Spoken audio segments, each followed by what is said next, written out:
கோயம்புத்தூருக்கு அடிக்கடிக்கு அண்ணன் மீட்டிங்கு போவோம். நாங்கள் 4 பேர் போவோம். அப்போது ஈரோடுக்கிட்ட போகிறப்போ எங்கள் பையன் ஃபோன் பண்ணான், அம்மா நம்ம வீடு ஜப்திக்கு வந்திருக்குது, நீ எங்கே போயின்னுக்கிற, கீழே இறங்கு அப்படின்னு சொல்லிட்டு. நான் இறங்கலை.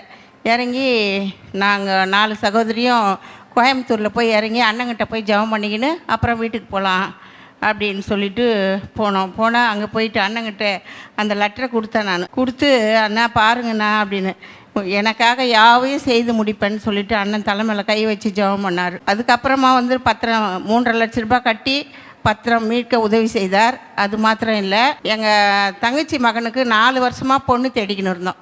4 வருஷமாக பொண்ணு தேடிக்கிட்டு அண்ணங்கிட்ட ஜெபம் பண்ணிவிட்டு போனால் குட்டி தீர்க்கதரிசி அங்கே நின்றுன்னு இருந்தார். அங்கே அவர்கிட்ட போயிட்டு அந்த ஃபோட்டோவை கொடுத்தேன். இந்த ஃபோட்டோ வாங்கி என்னம்மா அப்படின்னு கேட்டார்.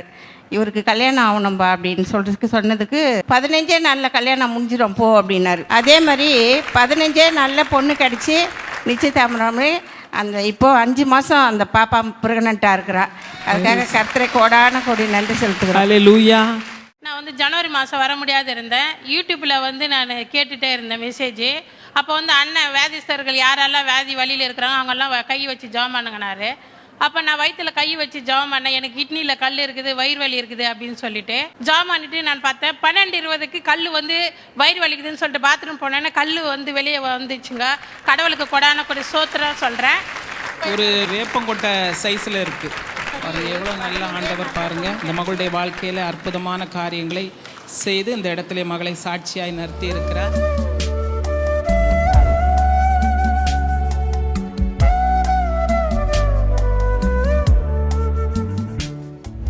கிறிஸ்துவுக்குள் மிகவும் பிரியமான எனதருமை சகோதர சகோதரிகளே, நம்மை சிருஷ்டித்தவரும் நம்மை உண்டாக்கினவரும் நம்மை ஒருபோதும் மறந்து போகாதவருமாகிய இயேசு கிறிஸ்துவின் வினையற்ற நாமத்தினாலே உங்கள் எல்லாரையும் வாழ்த்தி ஆசீர்வதிக்கிறேன். அல்லேலூயா. எல்லாரும் சந்தோஷமா இருக்கீங்களா? இந்த நாளிலும் ஆண்டவருடைய பாதப்படியில் அமர்ந்து, ஆண்டவரே என் பிள்ளைகளுக்கு என்ன வார்த்தை சொல்லி பிள்ளைகளை ஆசீர்வதிக்க பரலோகம் திட்டம் வைத்திருக்கிறது. ரூத்தை பார்த்து ஆண்டவர் சொன்னார், உனக்கு வேண்டியது எல்லாம் நான் தருவேன். போவாஸ் ஆண்டவராகிய இயேசு கிறிஸ்துவுக்கு நிழலாட்டம். இன்றைக்கு ஆண்டவர் உங்களை பார்த்து சொல்கிறாரு, உங்களுக்கு வேண்டியது எல்லாம் நான் செய்வேன். ஹல்லேலூயா. அதற்கு ஆதாரமாக ஆண்டவர் கொடுக்கிற மங்கள வார்த்தை சங்கீதம் 1:3 வாசிப்போமா? அவன் நீர்க்கால்களின் ஓரமாய் நடப்பட்டு தன் காலத்தில் தன் கனியை தந்து இலையுதிராதிருக்கிற மரத்தைப் போல் இருப்பான். அவன் செய்வதெல்லாம் வாய்க்கும். அவன் செய்வது எல்லாம் வாய்க்கும். எவன் செய்வதெல்லாம் வாய்க்கும்? 2வது வசனத்தை வாசிப்போம். கர்த்தருடைய வேதத்தில்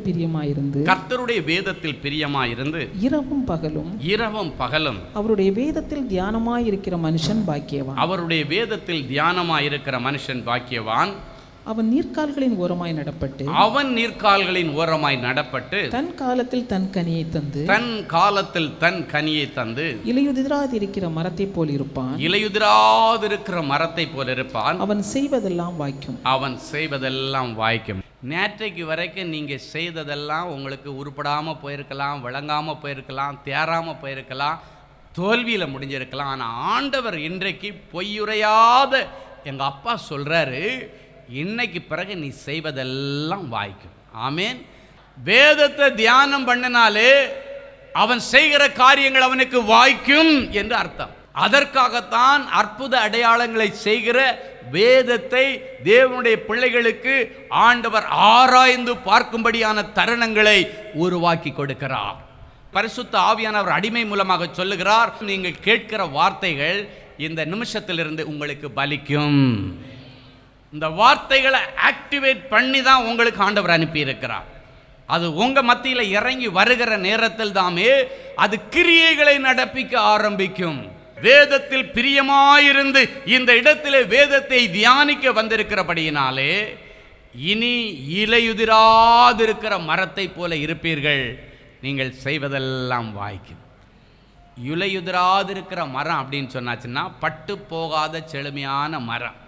நிறைவேற்ற என் வாழ்க்கை பட்டு போச்சு, இதுக்கு மேலே என்ன பிரதர், என்னுடைய வியாபாரம் பட்டு போச்சு, இதுக்கு மேலே தண்ணி ஊற்றி யார் உதவி செய்தும் அந்த வியாபாரத்தை நீ துளிர்க்க பண்ண முடியாது.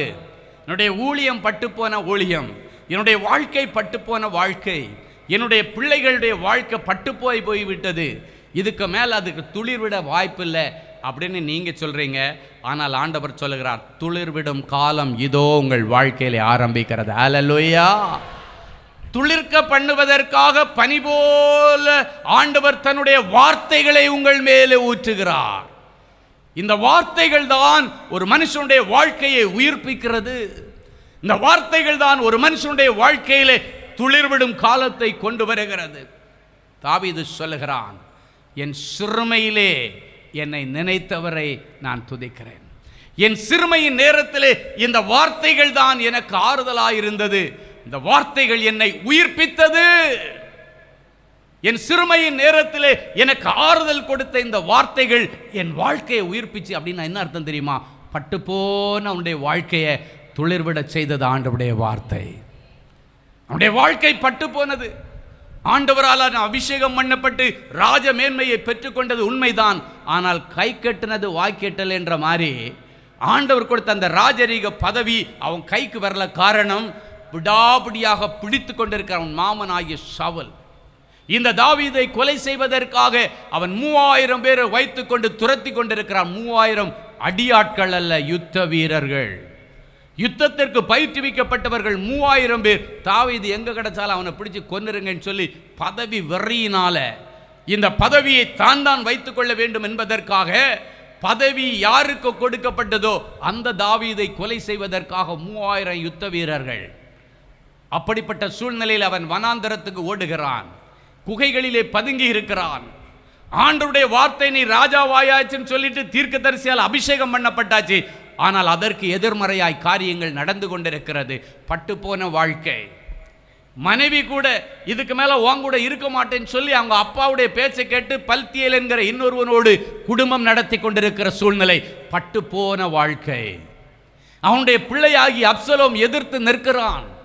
தகப்பனை கொன்னா தனக்கு அந்த பதவி கிடைக்கும். அவன் இன்னொரு பக்கத்தில் தகப்பனை கொல்வதற்காக வகை தேடிக் கொண்டிருக்கிறான். பட்டு போன வாழ்க்கை. ஆனால் இந்த பட்டு போன வாழ்க்கையின் மத்தியிலே தாவீது செய்தது என்ன தெரியுமா? அவன் நிறைய நாட்கள் வனாந்தரத்திலே பதுங்கினான், குகைகளிலே பதுங்கினான். தன்னுடைய உயிரை காப்பாற்றிக் கொள்வதற்காக அங்கும் இங்கும் அலைந்து திரிந்தான். எப்படியாவது இந்த ஜீவனை நான் காப்பாற்ற வேண்டுமே, இந்த ஜீவனை நான் பாதுகாத்து கொள்ள வேண்டுமே, இன்னும் சில காலம் என் ஆண்டவருக்காக நான் பிழைத்திருக்க வேண்டுமே என்று பதுங்கினான். ஆனால் ஒரு நாள் அவன் நிதானித்தான். ஆமாம், நான் எதுக்கு இவனுகளுக்கெல்லாம் பயந்து ஒதுங்கி இருக்கணும்? எனக்கு அடைக்கலம் கொடுக்கிற அடைக்கல பட்டணமாம் கர்த்தருடைய தேவாலயம் என்று ஒன்று இருக்கிறது. இன்றைக்கி ஆண்டவரிடத்தில் நான் சரண்டர் ஆக போகிறேன். அவ்வளவு நாளும் ஒதுங்கி பயந்து ஒளிந்திருந்த பட்டுப்போன வாழ்க்கையோடு கூட பட்டுப்போன வாழ்க்கையை அனுபவித்து ஆகாரத்திற்கு கஷ்டப்பட்டு கொண்டிருந்த அந்த தாவீது ஒரு நாள் தன்னை திடப்படுத்தி கொண்டு சங்கீதம் 66 பாடிக்கொண்டு கர்த்தருடைய தேவாலயத்தை நோக்கி வருகிறான். கர்த்தாவே, மனுஷர்கள் என் தலையின் மேலே ஏறி போகிறார்கள், தீயையும் தண்ணீரையும் ஒவ்வொரு நாளும் நான் கடக்க வேண்டி இருக்கிறது. ஆனாலும் செழிப்பான உம்முடைய சன்னிதானத்திலே கொண்டு வந்து விட்டீர் என்று சர்வாங்க தகன பலிகளையும் எடுத்துக்கொண்டு கர்த்தருடைய தேவாலயத்திலே வந்து சாஷ்டாங்கமாய் விழுந்தார். ஆண்டவரிடத்தில் வந்து சாஷ்டாங்கமாக விழுந்துட்டான். என்ன சொல்லிட்டு வர்றான்? அழுதுட்டே வர்றான். ஆண்டவரே, மனுஷர்கள் என் தலையை எடுக்க வகை தேடுகிறார்கள், மனுஷர்கள் என் தலையின் மேல் ஏறி மிதிக்கிறார்கள், தீயையும் தண்ணீரையும் ஒவ்வொரு நாளும் நான் கடக்க வேண்டி இருக்கிறது. யோர்தானின் பெருவெள்ளத்தை போல சோதனைகள் ஒன்று மேல் ஒன்றாக வந்து கொண்டிருக்கிறது. அக்கினியிலே போடப்பட்ட புழுவை போல நான் துதித்து கொண்டிருக்கிறேன். இந்த அக்கினியையும் தண்ணீரையும் கடந்து இன்றைக்கு செழிப்பான விதத்திலே என்னை மாற்றுகிற உம்முடைய தேவ சன்னிதானத்திலே வந்து விழுகிறேன் என்று சர்வாங்க தகன பலிகளையும் சுமந்து கொண்டு கர்த்தருடைய தேவாலயத்திலே வந்து விழுந்தான்.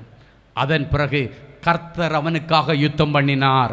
அவனுடைய மாமனாகிய சவுல் பட்டயத்தை விட்டு அதன் மேலே விழுந்து செத்து போய்விட்டான். அவனுடைய பிள்ளையாகி அப்சலோம் பெலிஸ்தியருடைய யுத்தத்திலே மாட்டிக்கொண்டு செத்து போய்விட்டான். அவனுடைய சத்துருக்கள் சங்கரிக்கப்பட்டார்கள்.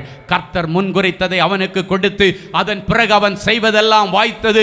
40 வருஷங்கள் சமாதானமாய் இஸ்ரவேலை அரசாள உதவி செய்தார். பட்டு போன வாழ்க்கையை இந்த நாட்களிலே அனுபவித்துக் கொண்டு தீயையும் தண்ணீரையும் கடந்து இருக்கிற கொஞ்சம் பலத்திலே விழுந்திருக்கிறீர்கள். இன்றைக்கு ஆண்டவர் சொல்லுகிறார், பட்டு போன உன் வாழ்க்கை மறுபடியும் துளிர்க்கும். பட்டுப்போன உன் பிள்ளையுடைய படிப்பு மறுபடியும் துளிர்க்கும். பட்டுப்போன உன்னுடைய தொழில் கூடம் மறுபடியும் துளிர்க்கும். நீ இன்றைக்கு இலையுதிராதிருக்கிற மரத்தை போல இருப்பாய். நீ செய்வதெல்லாம் வாய்க்கும். நீ எதையெல்லாம் செய்கிறாயோ அது உனக்கு வாய்க்கும், செழிக்கும் என்று ஆண்டவர் சொல்லுகிறார். என் அன்பு சகோதரனே, சகோதரியே, நீ செய்கிறதெல்லாம் வாய்க்கணும்னா, நீ செய்கிறத வாய்க்காம பண்ணுகிற ஒரு சத்ருவானவன் இருக்கிறான். நீ செய்கிறதையெல்லாம் வாய்க்காம பண்ண, நீ எடுக்கிற முயற்சியெல்லாம் அழிக்கிறதுக்கு உங்கள் பின்னாலே ஒரு விரோதி உங்கள் பின்னால் துரத்திக்கிட்டே வருவான். அவங்க கண்களுக்கு தெரிய மாட்டான்.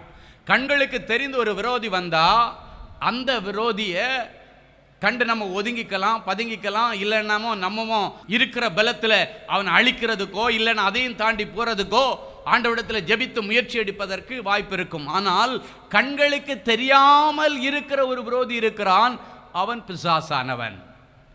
அவன்தான் நமக்கு விரோதமாக நிறைய கிரியைகளை செய்து நம்முடைய எதிர்காலத்தை அழித்து நம்ம அழிக்கிறதுக்கு நித்தமோ 1008 பிளான் பண்ணுவான். ஒரு பிளான் சக்ஸஸ் ஆகலை அப்படின்னாச்சுன்னா அடுத்த பிளான் அடுத்து கொண்டு வருவான், இன்னொரு இடத்துல கொண்டு வருவான். அது சக்ஸஸ் ஆகலைன்னா இன்னொரு இடத்துல கொண்டு வருவான். அப்படி மாறி மாறி அடிக்கிறதுனால தான் சிலர் சொல்கிறாங்க, என்ன பிடிச்ச சனியை சுற்றி சுற்றி அடிக்குது.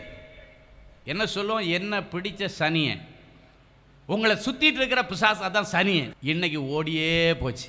ஹல்லேலூயா. இனி எந்த அசுத்தாபிகளும் உனக்குள்ளால இல்லை, எந்த சனியனை உனக்குள்ள இல்லை, எந்த பிசாசு உனக்குள்ளால இல்லை. ஆண்டவர் சொல்லுகிறார், நீ செய்வதெல்லாம் வாய்க்கணும்னா உனக்கு விரோதமாய் உருவாக்கப்பட்டிருக்கிற ஆயுதங்களை ஆண்டவர் வாய்க்காமல் பண்ண வேண்டும். ஏசாயா 54:17 சொல்லுகிறது, உனக்கு விரோதமாய் உருவாக்கப்பட்ட எந்த ஆயுதமும் இனி வாய்க்காதே போகும். செய்வதெல்லாம் வாய்க்கணும்னா வாய்க்காம போகிறதுக்கு பிசாசு பண்ணுகிற தந்திரங்கள். இன்னைக்கு நிறைய இடத்துல பொறாமையில் மந்திரவாதம் பண்ணுறது, செய்வனை செய்கிறது. பொறாமை அப்படின்னு வந்தாலே அவன் பொறாமப்படக்கூடிய விதத்தில் ஆண்டவரனை ஆசீர்வாதமாக வச்சிருக்கிறாருன்னு அர்த்தம். அல்லேலூயா. அதுக்காக யாரும் கவலைப்படாதீங்க. உங்களை பார்த்து யார் பொறாமப்பட்டாலும் ஆண்டவரே உமக்கு நன்றி, அவன் என்னை பார்த்து பொறாமப்படக்கூடிய அளவில் என்ன நீங்கள் ஆசீர்வதிச்சு வச்சுருக்கீங்க. அவன் பொறாமப்படக்கூடிய விதத்தில் கர்த்தர் உன்னை வைப்பார். இன்னும் பொறாமப்பட்டான், அவனுக்கு வயறு எரியும். ஆமேன். உடம்பெல்லாம் எரியுதுன்னுவான். முதல்ல சொல்லுவான், என் வயறு எரியுது, அவன் வளர்ச்சியை பார்த்து வயறு எரியுது.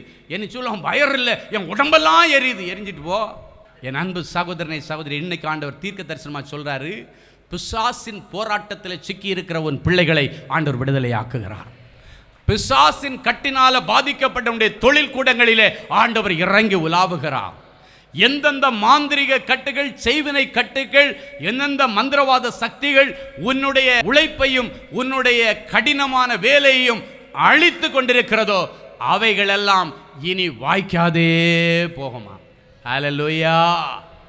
அது வாய்க்கலைன்னா, உனக்கு விரோதமாக எதிரி இல்லைன்னா நீ பாட்டுக்கு போயிட்டே இருக்கலாம். ஆமாம், ஆண்டவருடைய கரத்தை பிடிச்சிட்டு அப்படியே வேதம் சொல்லுகிறது, உம்மாலே நான் ஒரு சேனைக்குள் பாய்வேன், உம்மாலே நான் மதிலை தாண்டுவேன். எல்லாம் கரங்களை உயர்த்தி சொல்லுங்க பார்க்கலாம்.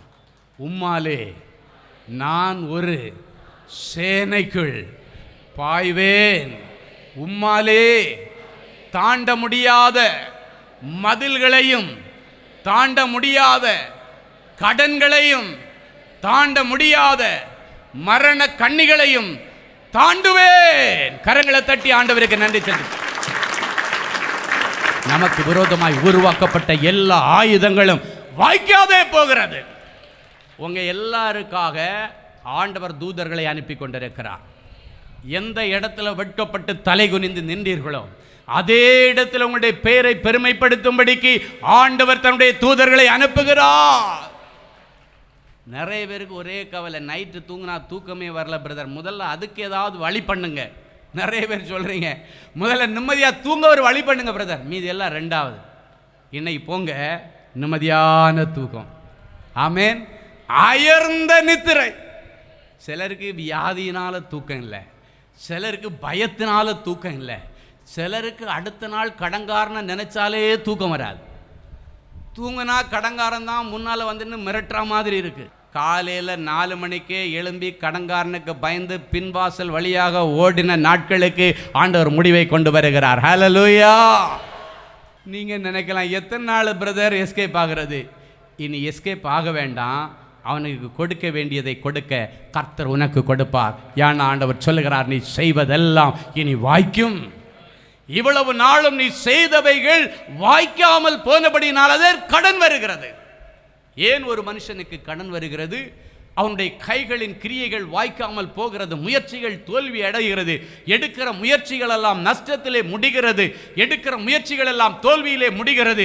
எனவே கடன், கடனின் மேல கடன், இந்த காரியத்தை முடிக்க இன்னொரு இடத்துல கடன், இதை அடைக்க இன்னொரு இடத்துல கடன், பிள்ளைக்கு கல்யாணம் பண்றது கடன்ல, அதுக்கப்புறம் பிள்ளைக்கு பிள்ளை பேர் பார்க்கறது கடன்ல, அதுக்கப்புறம் பிள்ளையை அனுப்பி விடுறது கடன். எல்லா கடன்களுக்கும் அப்பா உங்க கடன் அடைப்பார். ஹல்லேலூயா. அதுக்கு உங்களுடைய கைகளின் பிரயாசத்தை ஆசீர்வதித்து சம்பத்தை பெருக பண்ணுவார். நீர் செய்வதெல்லாம் வாய்க்கும். ஒரு அருமையான வசனம் 2 நாளாகமம் 32:30 இப்படியாய் சொல்லுகிறது, இந்த எசேக்கியா கியோன் என்னும் ஆற்றிலே அணை கட்டி அதன் தண்ணீரை மேற்கே இருந்து தாழ தாவீதின் நகரத்திற்கு நேராக திருப்பினான். எசேக்கியா செய்ததெல்லாம் வாய்த்ததாம். ஒரு பெரிய ஆறு, அந்த ஆறு எங்க இருக்கிறது? கியோன் என்னும் ஆறு. அதுல அணை கட்டி அதன் தண்ணீரை மேற்கில் இருந்து, அப்படின்னா எங்க இருக்குது இந்த ஆறு? ஜெருசலேமுக்கு மேற்கு பகுதியில் இருக்கு. ஆனா கிழக்கு பகுதியில், அதுக்கு நேர ஆப்போசிட்ல கிழக்கு பகுதியில் எருசலேமுக்கு தண்ணி வேணும். ஆனா இங்க தண்ணி இல்லை, தண்ணி அங்க இருக்குது. ராஜா என்ன யோசிக்கிறாரு? என் ஜனங்கள் என் அரசாட்சிக்கு கீழே தண்ணி இல்லாமல் கஷ்டப்படுறாங்க, எப்படி இங்கே தண்ணி கொண்டு வருவது என்று சொல்லி ஜெபத்தோட ஒரு முயற்சி எடுக்கிறான். அந்த மேற்கே பகுதியில் இருக்கிற கியோன் என்னும் ஆற்றிலே ஒரு அணையை கட்டி அந்த தண்ணீரை மேற்கே இருந்து தாழ, அப்படின்னாச்சுன்னா அதற்கு நேர் ஆப்போசிட் சைடாகிய தாவீதின் நகரமாகிய எருசலேமுக்கு திருப்பினான். அந்த விஷயத்தில் அவன் எடுத்த முயற்சி அவனுக்கு வாய்த்தது. ஹல்லேலூயா. அன்னாளுடைய கண்ணீரை கண்டு சில நாட்களுக்குள்ளே அன்னாள் கர்ப்பவதி ஆனது போல இனி சில நாட்களுக்குள்ளே என் பிள்ளைகள் கர்ப்பவதியாக ஆண்டவர் என் பிள்ளைகளுக்கு அனுகூலமாய் இருப்பீராக. அப்பா ஸ்தானம் இன்னும் கிடைக்கவில்லையே. கண்ணீரோடு நிற்கிற வாலிப தம்பிமார்களை நான் ஒரு விஷயம் சமூகத்தில் ஒப்பு கொடுக்கிறேன். என்னப்பா, ஏதாவது விசேஷம் உண்டா? மனைவிக்கு கரு தங்கிருச்சா? 8 வருஷம் ஆச்சுப்பா, இன்னும் ஒன்றும் கிடைக்கலையா? உங்க இயேசுவாமி இன்னும் உனக்கு கொடுக்கலையா? உங்க அம்மா அப்பா எதுக்கு வரைக்கும் உன்னுடைய மருமகளை டாக்டர்கிட்ட கூப்பிட்டு போகலையா? தலை குனிந்து பதில் சொல்ல முடியாத என் பிள்ளைகளுக்காக உடைய சமூகத்திலே வருகிறோம். என் ஆண்டவர் சொல்லுகிறார், இதோ நாட்கள் வந்திருக்கிறது. ஆண்டவர் உங்களுக்கு என்ன செய்தார் என்று கேட்ட ஜனங்களுக்கு முன்பாக ஆண்டவர் உனக்கு செய்ததை பட்டியல் போட்டு சொல்லத்தக்கதாக, இதோ இரட்டிப்பான நன்மையை தருவேன், இன்றைக்கே தருவேன் என்று சொன்ன ஆண்டவர் உனக்கு இரட்டிப்பான நன்மையை வைத்திருக்கிறார். நினைத்ததற்கும் வேண்டினதற்கும் ஜெபித்ததற்கும் மிகவும் அதிகமாய் செய்கிறவர் இதோ உங்களுடைய இருந்து உன்னுடைய நிந்தை இந்த பூமியிலே இராதபடிக்கு முற்றிலுமாய் அற்று போகும்படி பண்ணி கர்த்தருடைய கரம் என் பிள்ளைகளுக்காக வைராக்கியமாய் இறங்கி வந்திருக்கிறதற்காக உமக்கு நன்றி. அன்பு தேவனுடைய பிள்ளைகளே, இந்நிகழ்ச்சியின் மூலம் நீங்கள் பெற்றுக்கொண்ட ஆசீர்வாதங்களையும் உங்கள் ஜெப விண்ணப்பங்களையும் அனுப்ப வேண்டிய முகவரி தேவனின் அன்பு ஊழியங்கள், எண் 340B பார் 1A 3B1 Vinayak avenue, OMR road, Okkiyam, Thoraipakkam, Chennai 600097. இது இந்தியன் ஆயில் பெட்ரோல் பங்க் எதிரில் அமைந்துள்ளது மற்றும் காக்னிசன்ட் டெக்னாலஜி சொல்யூஷன்ஸ் அருகிலும் அமைந்துள்ளது. மின்னஞ்சல் prayer@godsloveministries.co.in. எங்களது இணையதளம் www.godsloveministries.co.in. மேலும் 24 மணி நேர ஜெப உதவிக்கு 0444544799 மற்றும் 9941950999 என்ற எண்களுக்கு தொடர்பு கொள்ளுங்கள். கர்த்தர் தாமே உங்களை ஆசீர்வதிப்பாராக.